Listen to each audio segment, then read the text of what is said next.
Hello students, welcome you once again to Vision Q YouTube channel.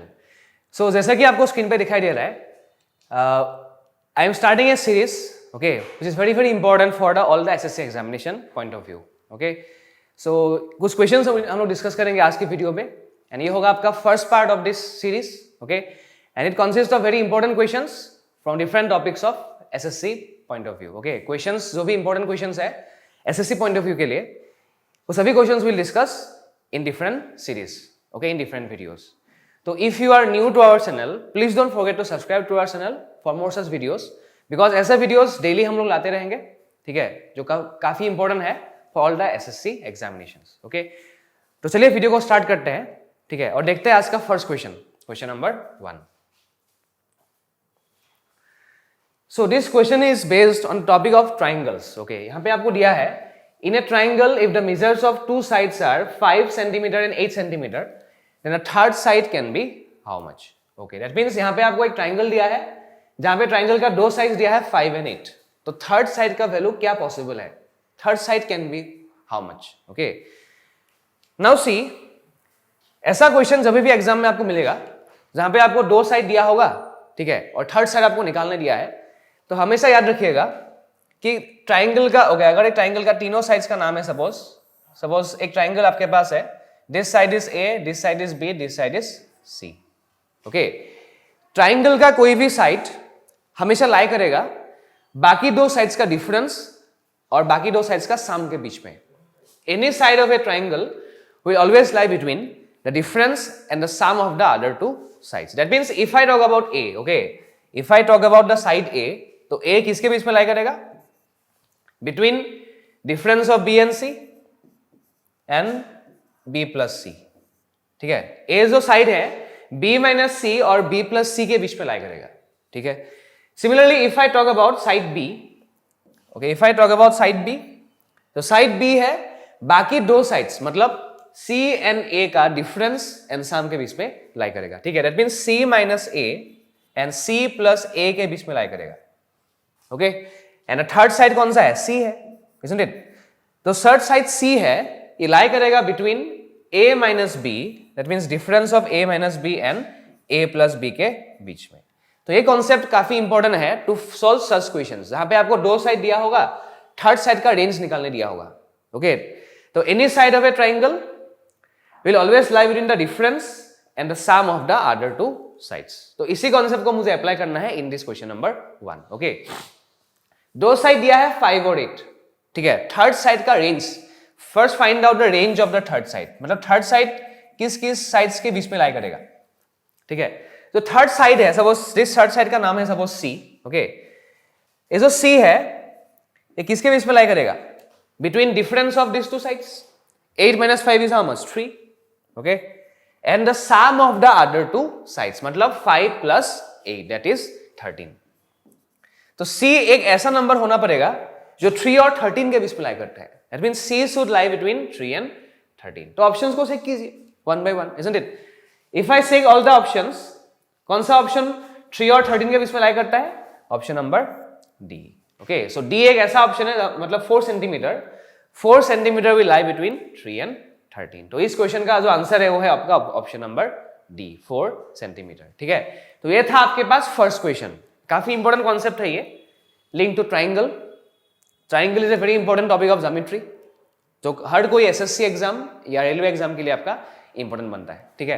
तो ये था आपका क्वेश्चन नंबर 1। चलिए next will discuss after this question number 2। Okay, again a very important topic, you all know, a question based on ratio. Okay, so in a wallet there are notes of the denominations 10 and 50। Okay, एक wallet में क्या क्या notes है?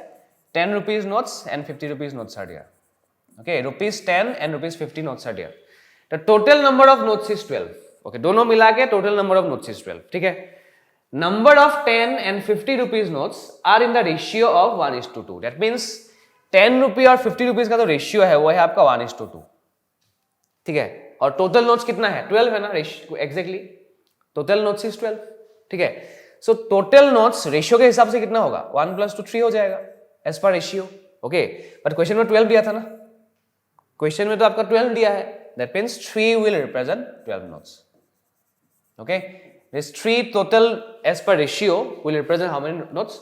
12 notes. ठीक है? If 3 represents 12 notes, 1 represents 4 notes. Okay? 1 represents 4 notes. If 1 represents 4, then 2 represents how much? 2 into 4. That is 8. ठीक है? If 1 is 4, then 2 is 8. मतलब उस बैग में, उस वॉलेट में 4 number of 10 rupees notes are there. Okay, and 8 number of 50 rupees notes are there.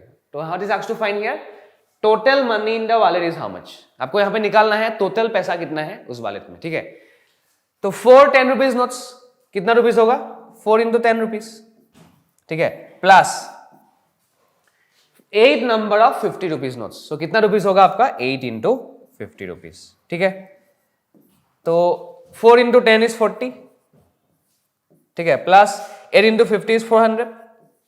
तो आपको कितना मिलेगा आंसर? रुपीज 440, ठीक है? तो ये था आपका ऑप्शन नंबर डी, 440. ओके, तो यहां पे आपको रेशियो दिया था नंबर ऑफ नोट्स का, रुपीज 10 एंड रुपीज 50 नोट्स. इसका रेशियो कितना है आपका? 1:2. Total notes is 12. Total notes as per ratio 3 हो गया. If 3 represents 12, 1 represents 4 and 2 represents 8. इसका मतलब उस वॉलेट में 4 नंबर ऑफ 10 रुपीज नोट्स है, ठीक है? And 8 number of 50 rupees notes are there. Okay, and यहां पे आपको निकालना है total amount. Total amount in the wallet is how much? तो 4 into 10 प्लस 8 into 50 इज 440, ठीक है? तो आई होप ये क्वेश्चन भी आप लोगों को क्लियर हुआ होगा. तो ये था आपके पास क्वेश्चन नंबर 2. चलिए नेक्स्ट देखते हैं क्वेश्चन नंबर 3 को. After this again a very important concept of geometry. Topic is circle. Okay, circle topic का क्वेश्चन है ये. एक फिगर आपको दिया है जहां पे क्या है? A B. Okay, A B is 10 centimetre. ये पूरा 10 सेंटीमीटर दिया है. C D 7 centimetre. ये आपका सी डी है यहां से यहां तक. Okay, A B C D. This C D 7 centimetre, ठीक है? एस डी, एस डी का मतलब this length. This length is 4 centimetre. Okay, and A S. Okay, A S, this length is 5 centimetre. आपको निकालना है बीसी का value. Okay, value of this BC. ये पूरा लेंथ आपको निकालना है यहां से यहां तक. Okay, it is asked to find out the length of this BC. तो ऐसा फिगर जब भी आपको एग्जाम में दिखाई देगा, एक काफी इंपॉर्टेंट प्रॉपर्टी आपको मिलता है फ्रॉम दिस फिगर, ठीक है? That means all sides of the quadrilateral, okay, all sides of this figure A B C D touch a circle. सभी साइड सर्कल को टच करता है, ठीक है? The side A B touch the circle at point P. The side B C touch the circle at point Q. Isn't it? The side C D जो है वो circle को आर पॉइंट में टच करता है, ठीक है? And similarly the circle, the side A B A D touch the circle at point S. तो ऐसा फिगर में एक काफी इंपॉर्टेंट रिजल्ट आपको मिलता है. देखिए कौन सा रिजल्ट है? A B plus C D. Okay, A B plus C D will always be equal to B C plus A D. Okay, ये चीज हमेशा याद रखिएगा. हाँ, ठीक है? A B plus C D, this side plus this this side plus this side. Okay, A B plus C D will always be equal to what? BC plus AD. Okay, BC plus AD. तो इसको apply कीजिए in this question to get the answer. Okay, ये result ही आपको याद रखना है to solve such particular question in the exam. Okay, AB plus CD equal to BC plus AD. Okay, now what is AB? AB is 10 centimeter plus CD. CD 7 centimeter. ठीक है? Equal to BC plus AD. Okay, BC आपको निकालना है, ठीक है? BC is asked to find out plus AD. Okay, AD का value कितना होगा? एडी का मतलब क्या है? एएस प्लस एसडी ना, AS plus SD. Okay, AS is 5 centimetre, AS is 5 centimetre, SD is 4 centimetre, isn't it? तो 5 प्लस 4 मिलके पूरा लेंथ होगा आपका एडी का, ठीक है? तो एडी कितना होगा आपका? 9. ओके, तो यहां से अगर आप निकालते हो, ठीक है, बीसी का वैल्यू कितना हो जाएगा? ये 17 माइनस 9 इज 8 सेंटीमीटर. तो answer will be option number D. ठीक है, तो ये क्वेश्चन था लिंक टू सर्कल टॉपिक. और सर्कल हो या ट्राइंगल हो, these are the two important topics of geometry for all the SSC examination. Okay, next चलिए, नेक्स्ट देखते हैं हम लोग क्वेश्चन नंबर 4 को. ठीक है, चलिए नेक्स्ट देखिए नंबर 4 क्वेश्चन. हाँ, ये भी क्वेश्चन है आपका ज्योमेट्री टॉपिक का. ठीक है, see what this question says, PA and PB are two tangents drawn to a circle with center O from an external point P. Okay, suppose see एक circle यहां पे मैंने ड्रॉ किया. Now from the external point P, suppose this is the point P outside the circle, you have drawn two tangents. Okay, PA and PB. Suppose ये है आपका first tangent, ये है आपका second tangent. Okay, PA and PB. Okay, तो ये है आपका फर्स्ट टेंजेंट, ये है आपका second tangent, is P and PB. Okay, ये है PA, सपोज ये है आपका PB. नाउ एक चीज हमेशा याद रखिएगा ऐसा फिगर में, whenever you draw two tangents from a particular point, these two will always be equal in length. ये हमेशा होगा इक्वल, ठीक है, as per the property of circle. That means PA will always be equal to PB. Okay, center of the circle is O. ठीक है, अभी question में कौन सा एंगल दिया है? Angle APO is 35 degree. तो कौन सा एंगल होगा APO? दिस एंगल ना APO. Okay, let me join this. इसको ज्वाइन कर दीजिए, इसको भी ज्वाइन कीजिए, इसको भी ज्वाइन कीजिए. ठीक है, तो ये आपको ये एंगल दिया है. This angle is how much? 35 degree. तो ये एंगल आपको दिया है 35 डिग्री. सो ऐसा फिगर्स में, ऐसा फिगर जब भी आपको एग्जाम में मिलता है, ठीक है, एक चीज हमेशा याद रखिएगा, ये है रेडियस, ये रेडियस है, ये भी रेडियस है ना, ये दोनों भी इक्वल होगा. Okay, OA equal to OB, radius of the same circle. तो again a very important property यहां पे आपको अप्लाई करना है. देखिए ज्योमेट्री में properties are very very important. ठीक है, प्रॉपर्टीज आपको अच्छे से याद रखना है. ठीक है, to solve questions of geometry. Radius to the point of contact, radius to the point of contact is always perpendicular to the tangent. That means OA is perpendicular to PA. ठीक है, and OB is also perpendicular to PB, because we know radius drawn to the point of contact of a tangent is always perpendicular to the tangent. ये हमेशा होगा आपका perpendicular. ठीक है, तो OA is perpendicular to PA and OB is perpendicular to PB. And ये जो line है OP और PO, this is the bisector of this angle. ये पूरा एंगल को बाइसेक्ट करता है. मतलब अगर ये 35 डिग्री एंगल है तो ये वाला एंगल पे कितना हो जाएगा? 35 डिग्री. ठीक है, ये 90 या 35, तो ये वाला एंगल कितना बनेगा? See sum of all the angles of a triangle कितना होता है? 180 degree, isn't it? Sum of all the angles is 180 degree. ये 90 है, ये 35 है, सो 90 प्लस 35 कितना हो गया आपका? 125 डिग्री. ओके, तो ये एंगल कितना होगा? 180 माइनस 125 डिग्री. ठीक है, ये वाला एंगल, तो ये एंगल कितना बन जाएगा आपका? 55 डिग्री. अगर ये 55 डिग्री है तो ये वाला एंगल भी कितना होता है? 55 डिग्री. बिकॉज ये 90 डिग्री अगेन, ये 35 डिग्री है, तो ये कितना हो जाएगा अगेन? 55 डिग्री. ठीक है, तो I have found out all the angles in this two triangles APO and BPO. Okay, now see the options. BPO is 55 degree. Okay, BPO is 35 degree है, ये तो ऑप्शन गलत है. APB is 80 degree. Okay, APB, okay, पूरा angle कितना हो जाएगा? 35 plus 35 is 70 degree ना, ये भी गलत है. Okay, BPO is 35 degree. ठीक है, BPO, हाँ, ये एंगल कितना है आपका? 35 डिग्री है. तो आंसर क्या होगा? Option number C. और लास्ट वाला ऑप्शन भी गलत होगा. APB angle is 60 degree. Okay, APB, ये पूरा एंगल कितना होगा? 70 डिग्री. ओके, तो that means option number C is the right answer here. Okay, इसमें से BPO का एंगल सही है, इट इज 35 डिग्री. तो ऐसा क्वेश्चन काफी इंपॉर्टेंट है from SSC point of view. ठीक है, अगर आप कोई भी प्रीवियस ईयर किताब को देख लेते हो तो ऐसा क्वेश्चन हर बार एग्जाम में आता ही है, काफी इंपॉर्टेंट है. ठीक है, और यहाँ पे आपको याद रखना है प्रॉपर्टीज ऑफ सर्कल. टेंजेंट का property, the length of this two tangents are equal. Next property क्या अप्लाई होगा यहाँ पे? Radius to the point of contact of a tangent is always perpendicular, मतलब एंगल इज 90 डिग्री. ठीक है, उसके बाद this line is the bisector of this angle. Okay, चलिए, ये था आपका question number 4. Okay, next will discuss the fifth question now, question number 5 after this. Okay, तो Amit and Sunil together can complete a work in 9 days. Okay, Sunil and Dinesh together can complete the same work in 12 days, and Amit and Dinesh together can complete the same work in 18 days. ठीक है, तो there are 3 persons here ना, Amit, Sunil and Dinesh.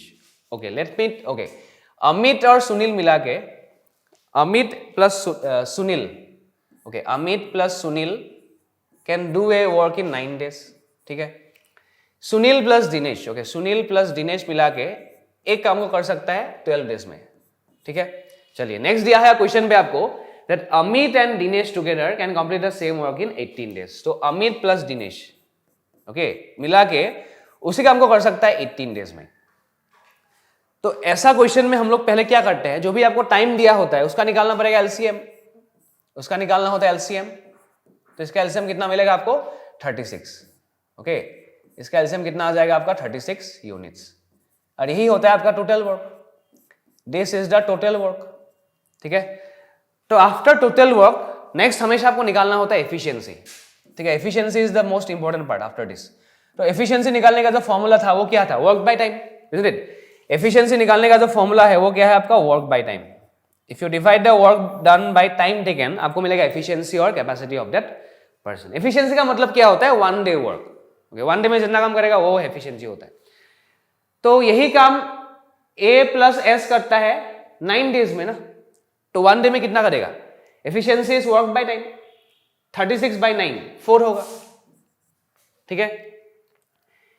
Then 36 by 12 is 3 and 36 by 18 is 2. एक इसका efficiency मिला Amit plus Sunil. ये है efficiency of Amit plus Sunil. Okay, ये किसका एफिशिएंसी है, Sunil plus Dinesh. Okay, Sunil plus Dinesh का एफिशिएंसी है 3. ठीक है. 2 किसका एफिशिएंसी है, Amit plus Dinesh. Okay, Amit plus Dinesh, A plus D. तो ऐसा क्वेश्चन पे हमेशा आपको तीनों को प्लस करना है. Always add this 3. ओके, जब भी आपको क्वेश्चन में दिखाई देगा A plus B, B plus C, C plus A, always add this 3 equations together. क्या मिलेगा देखिए, तो A प्लस A हो जाएगा ट्वाइस A. ठीक है. D प्लस D होगा twice D and S plus S is twice S. That means if I take 2 common, मुझे किसका मिलेगा value, A plus B plus C, मतलब अमित प्लस सुनील प्लस दिनेश. ठीक है. कितना आएगा value, 4 plus 3 plus 2 which is 9.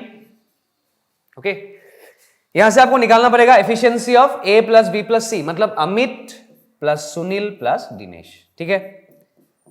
I hope यहां तक सबको क्लियर हुआ, isn't it.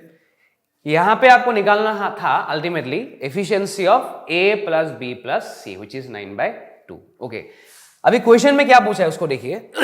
In how many days will they together complete the work. That means आपको निकालना किसका टाइम है, time taken by A plus S plus D. अच्छा, time निकालने के लिए फॉर्मूला क्या था, वर्क बाय एफिशिएंसी. ओके, अगर एफिशिएंसी था वर्क बाय टाइम, टाइम का फॉर्मूला क्या होगा, वर्क बाय एफिशिएंसी होगा. ओके, पूरा काम कितना है 36. अब ये काम कौन करेगा, A plus S plus D करेगा ना.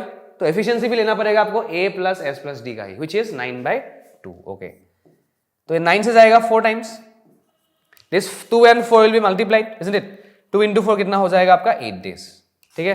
तो इसका आंसर होगा option number D, that is the 8 days. ठीक है. तो यहां पे था A plus B, B plus C, C plus A दिया था. और हमेशा याद रखिएगा ऐसा क्वेश्चंस में हमेशा आपको तीनों को प्लस करना है. ठीक है. प्लस करने के बाद किसका मिलेगा आपको efficiency, A plus B plus C which is 9/2.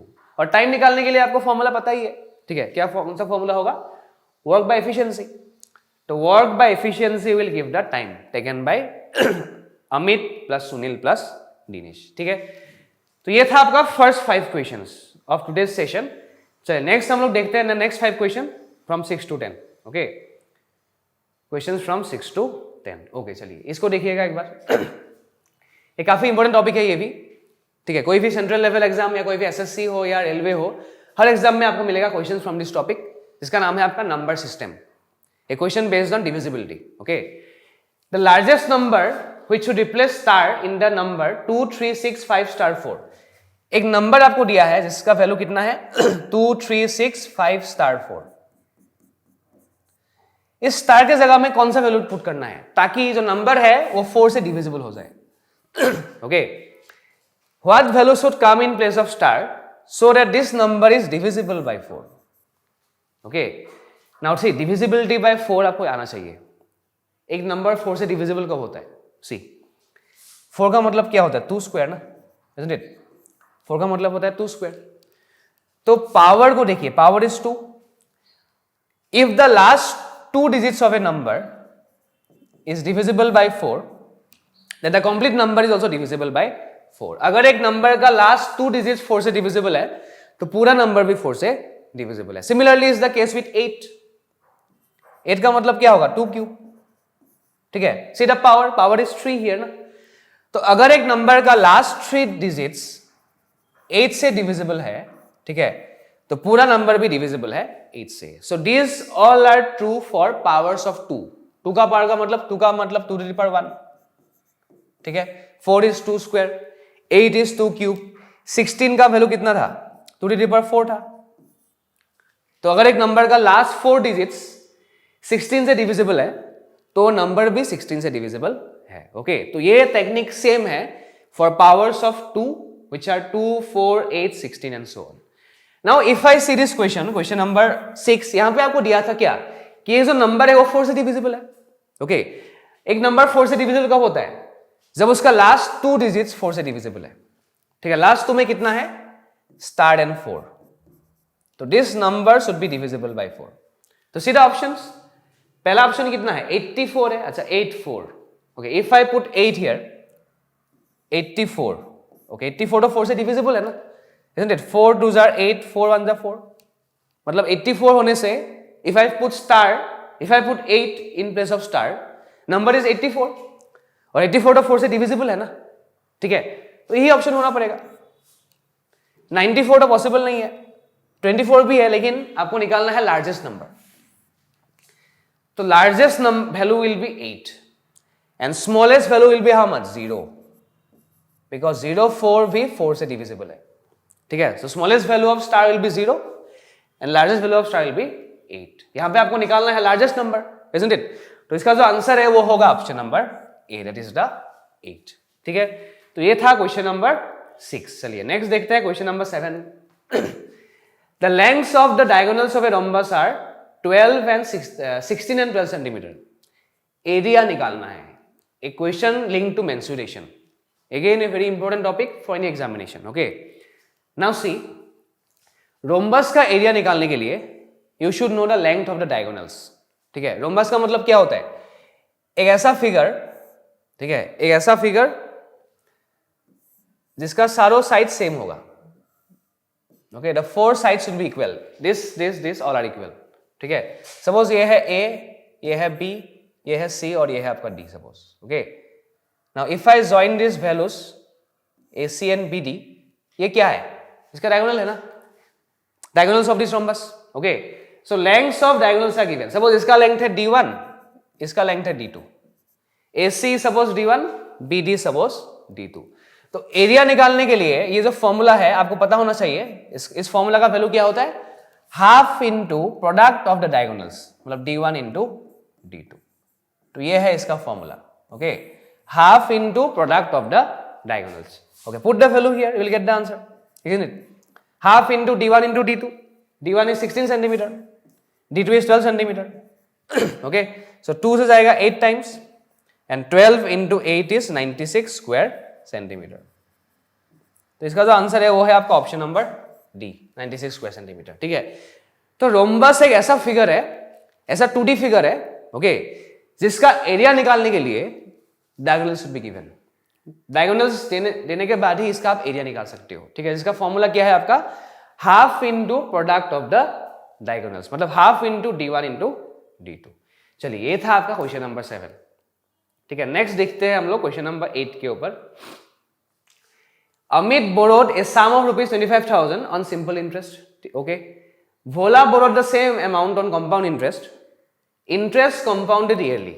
Okay, मतलब 2 पर्सन यहां पे बताया है, एक का नाम है अमित, सेकंड का नाम है भोला.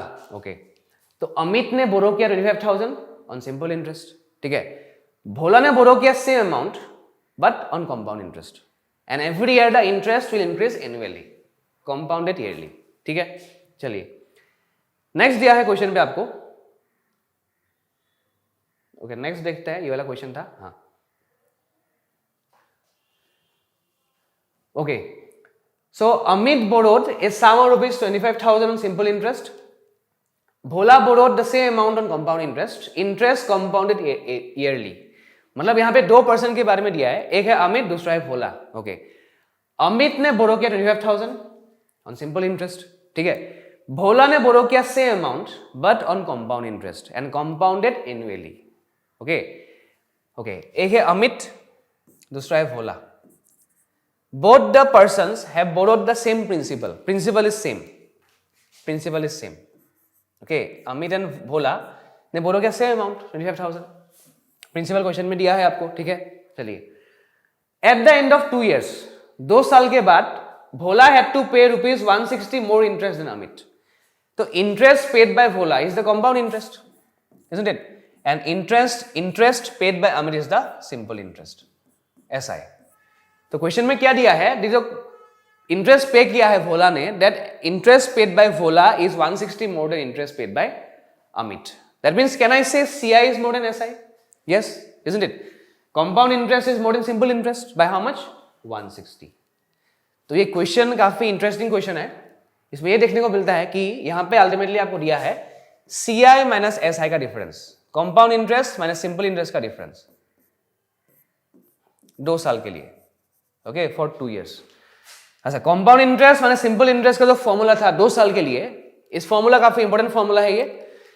इसका वैल्यू कितना होता है? PR² बाय 100², ठीक है, PR² बाय 100²। तो ये फॉर्मूला आपको याद रखना है, ठीक है, to solve questions of compound interest and simple interest particularly for 2 years, 2 साल का डिफरेंस, ठीक है। तो फॉर्मूला क्या है आपका? PR² by 100²। अब ये जो वैल्यू है वो क्वेश्चन में कितना दिया है? 160 दिया है, okay. So this PR² by 100² is equal to 160। तो वहां से आपको क्या निकालना है? बस R निकालना है, isn't it? Because P तो क्वेश्चन में दिया है ना, 25,000, ओके, पुट P here 25,000। तो P into R², PR² by 100² मतलब 100 into 100, ओके, 100 मल्टीप्लाई 100² तो ये जो वैल्यू है वो कितना दिया है आपको? 160, ठीक है। ये आपको दिया कितना? 160। तो 0 0 कैंसिल हो जाएगा यहाँ पे 2 0 से 2 0 कैंसिल हो जाएगा, ठीक है। 25 4 100, ठीक है, 25 4 100। तो R² का वैल्यू कितना होगा यहाँ से? 60 into 4 is 64। If R² is 64%, R का वैल्यू कितना होगा? इसका स्क्वायर रूट, isn't it? 8%। तो 8% is the interest, option number B, okay. तो एक काफी इंटरेस्टिंग क्वेश्चन था। यहां पे आपको निकालना क्या था? Ultimately difference of CI minus SI is given, जिसका फॉर्मूला क्या होता है? PR² by 100²। ये दिया है कितना? 160। यहां से बस आपको निकालना R का वैल्यू, ठीक है। तो ये था क्वेश्चन नंबर 8, ठीक है। चलिए नेक्स्ट देखते हैं क्वेश्चन नंबर 9 के ऊपर। तो ये क्वेश्चन देखने से इजी लगता है ना, isn't it? काफी इजी क्वेश्चन लगता है, हाँ, लेकिन इंपॉर्टेंट है कि इसको जल्दी आप कैसे कर सकते हो, ओके, ये सबसे इंपॉर्टेंट है to solve such question.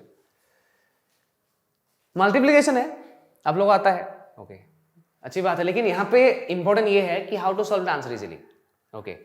C what approach can be used here? 113 को मल्टीप्लाई करना है 87 के साथ, ओके।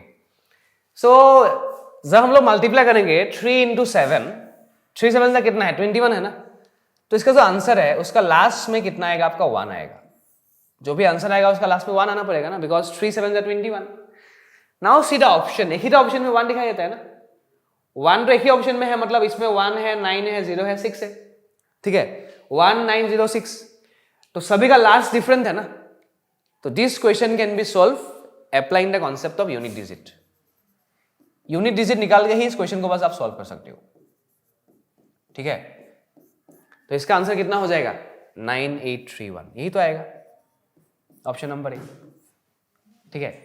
नाउ सम स्टूडेंट्स में थिंक लाइक दिस, अगर 2 ऑप्शन में या 3 ऑप्शन में 1 होता तब क्या करते? हाँ, तब निकालना पड़ेगा, okay. Then you have to find out the value. Now see how to find out this product, okay, how to find out this product easily, उसको देखिएगा एक बार। 113 को मल्टीप्लाई करना है किसके साथ? 87 के साथ, ओके, ठीक है। Now see in between this 2 numbers, okay, first of all इसका जो गैप है, ठीक है, इसका जो गैप है, गैप ऑफ दिस 2 नंबर्स कितना है? इसका गैप कितना है आपका? 26, okay. First of all numbers को गैप, नंबर्स का जो गैप है उसको चेक करना है, ठीक है। दिस गैप इज 26, मतलब इन 2 नंबर्स के बीच में एक ऐसा नंबर है जो मतलब जिसका डिफरेंस एक में 13 ज्यादा होगा, something plus 13 and something minus 13, because gap is 26 ना। तो ये नंबर एक नंबर से 13 ज्यादा है और ये नंबर एक नंबर से 13 कम है, isn't it? 113 is 13 more than one number and 87 is 13 less than the same number. तो नंबर कौन सा है? जो नंबर इन दोनों के बीच में है, कौन सा नंबर है आपका? 100. ये भी 100. ओके, तो 113 का मतलब क्या होता है? 100 plus 13.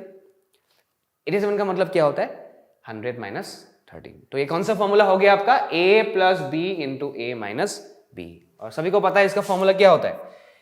a plus B into A minus B का फॉर्मूला क्या होता है आपका? a square minus B square, isn't it? a square minus B square.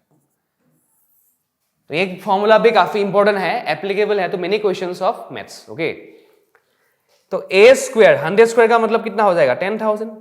ठीक है, 100 square is 10,000 minus b square 13 square is how much? 169. तो if you subtract this two numbers, यही आपको आंसर मिलेगा 9831. ठीक है, तो in this way you can find out the exact value.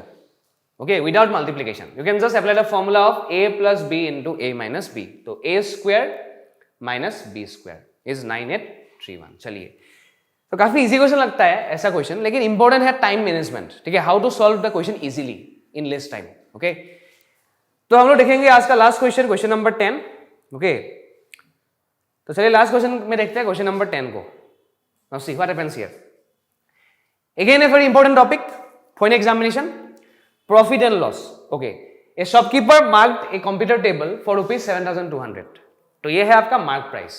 ठीक है, मार्क प्राइस कितना दिया है? 7,200. ठीक है, he allows a discount of 10% on it. अच्छा, डिस्काउंट देते हैं कौन सा प्राइस के ऊपर? मार्क प्राइस के ऊपर देते हैं ना. ठीक है, and yet makes a profit of 8%. Okay, 10% discount देने के बाद भी उसको मिलता है profit of 8%. Now see, whenever you are given discount person and profit person, जब भी क्वेश्चन में आपको दिखाई देगा क्या चीज? Discount percent and profit percent. एक फॉर्मूला हमेशा याद रखिएगा, इसको अप्लाई करना ही होगा. कौन सा फॉर्मूला है? जिसके थ्रू आपको मिलेगा एमपी बाई सीपी का रेशियो. ठीक है, mark price is to cost price का रेशियो मिलेगा. Now see, out of mark price and cost price, mark price is more than the cost price. तो यहां पे रहेगा 100 प्लस प्रॉफिट परसेंट. ठीक है, 100 प्लस प्रॉफिट परसेंट, और यहां पे क्या रहेगा? 100 माइनस डिस्काउंट परसेंट. तो ये फॉर्मूला है. ठीक है, 100 plus profit percent by 100 minus discount percent. ये कहां पे एप्लीकेबल होगा? इन सच क्वेश्चंस जहां पे भी आपको दिखाई देगा discount percent and profit percent, और ऊपर से apart from this MP will be given और cost price will be given. तो in that questions apply this formula. ठीक है, if you apply this formula questions become very easier to solve. Okay, तो यहां पे लेट्स सी कितना ratio मिलता है एमपी बाई सीपी का. ओके, तो 100 प्लस प्रॉफिट परसेंट इज 8%. ठीक है, तो 100 plus 8 is how much? 108. Okay, then 100 minus discount percent, discount is 10%, isn't it? तो 100 माइनस 10 इज हाउ मच? 90. तो यहां पे कॉमन क्या है? If you check here, 6 is common here, cancel by 6, 15 6 is 90. ठीक है, 6 1 is 6, 6 8 is 48. Again 3 भी common है. Okay, 3 5 is 15 and 3 6 is 18. ठीक है, तो रेशियो कितना मिला आपको? 6/5. एक किसका रेशियो मिला? एमपी बाई सीपी का ratio. Now in this question mark price का वैल्यू दिया है ना, मार्क प्राइस कितना दिया है आपको? 7,200, और रेशियो में कितना है? 6 है. तो if 6 represent 7,200 then 5 will represent how much? ये निकालना पड़ेगा. ये है आपका कॉस्ट प्राइस. ओके, अगर 6 इतना है तो 1 कितना है? 1200. 1 का मतलब 7,200 को डिवाइड करना है 6 से, तो कितना मिलेगा आपको? 1,200 मिलेगा. इफ 1 इज 1,200, 5 कितना होगा? 5 इंटू 1,200 मतलब कितना आ जाएगा? 6,000. ये है आपका cost price. Cost price is obtain from this formula. तो ये फॉर्मूला काफी इंपॉर्टेंट है. एग्जाम में ऐसा भी क्वेश्चन आता है जहां पे आपको कॉस्ट प्राइस ही निकालना है, तो कॉस्ट प्राइस निकालने से ही होगा 6,000. ठीक है, यहां पे क्या पूछा है? What will be the gain percentage if he does not allow any discount. Okay, अगर कोई डिस्काउंट अलाउ नहीं किया होता. ठीक है, डिस्काउंट का मतलब क्या होता है? Decrease in the value from mark price. ठीक है, डिस्काउंट का मतलब क्या होता है? मार्क प्राइस से सेलिंग प्राइस का डिफरेंस है, it is discount. Now if अगर उसने डिस्काउंट दिया नहीं होता, okay, if it does not allow any discount, then mark price equal to selling price ना, मतलब जितना मार्क प्राइस था उतने में उसने सेल किया आर्टिकल को, isn't it? If the shopkeeper does not allow any discount on the article, that means what? उसने मार्क प्राइस में आर्टिकल को सेल किया, इसका मतलब क्या है, mark price become equal to the selling price, ठीक है, mark price become equal to selling price. Mark price कितना था, already given the question 7,200, cost price कितना मिला 6,000, ठीक है, तो this increase in the price is the profit percent, isn't it? This increase in the price is the profit percentage, और ये आपको निकालना भी है क्वेश्चन पे, ये तो आपको निकालना है अल्टीमेटली, isn't it? तो कितना आएगा वैल्यू, सी, एक काम कीजिए, इसका रेशियो निकाल लीजिए, इसका रेशियो निकाल के भी आप सॉल्व कर सकते हो, और directly you can take the value as 6,000 and 7,200। तो to find out the profit percentage, first find the profit, तो कितना प्रॉफिट हुआ, 1,200 रुपीज का प्रॉफिट हुआ, किसके ऊपर मिला है ये profit, profit is always found on the cost price, तो this is the found on the cost price ना, cost price how much 6,000 and multiplied by 100%, ठीक है, तो if you find the answer of this, ये आपको मिलेगा 1/5, तो 1/5 का मतलब कितना होता है 20% प्रॉफिट, तो ये आंसर होगा ऑप्शन नंबर डी, ठीक है, 20% प्रॉफिट इज द आंसर। तो काफी इंपॉर्टेंट क्वेश्चन था ये, जहां पे आपको पहले निकालना पड़ेगा cost price from the mark price ratio, ठीक है, कॉस्ट प्राइस निकालने के बाद MP becomes equal to SP, because question में पूछा था अगर डिस्काउंट नहीं दिया होता तो कितना का प्रॉफिट होता, तो ये सिंपल सा क्वेश्चन था, प्रॉफिट निकालना था, ठीक है, तो यहां से आप निकाल सकते हो profit percentage obtain by the shopkeeper, ठीक है, तो I hope this 10 questions were clear to you all, ठीक है, तो ये था आपके पास 10 इंपॉर्टेंट क्वेश्चंस, और ये था आपका first part of math syllabus, okay, and very important part था ये for all the SSC examination, okay, so ऐसा वीडियोस और भी आते रहेंगे, नेक्स्ट पार्ट, थर्ड पार्ट ऐसे हम लोग करते रहेंगे till SSC exam and all, ठीक है, तो do subscribe to our channel for more such videos in the future, and till then meet you all in the next video.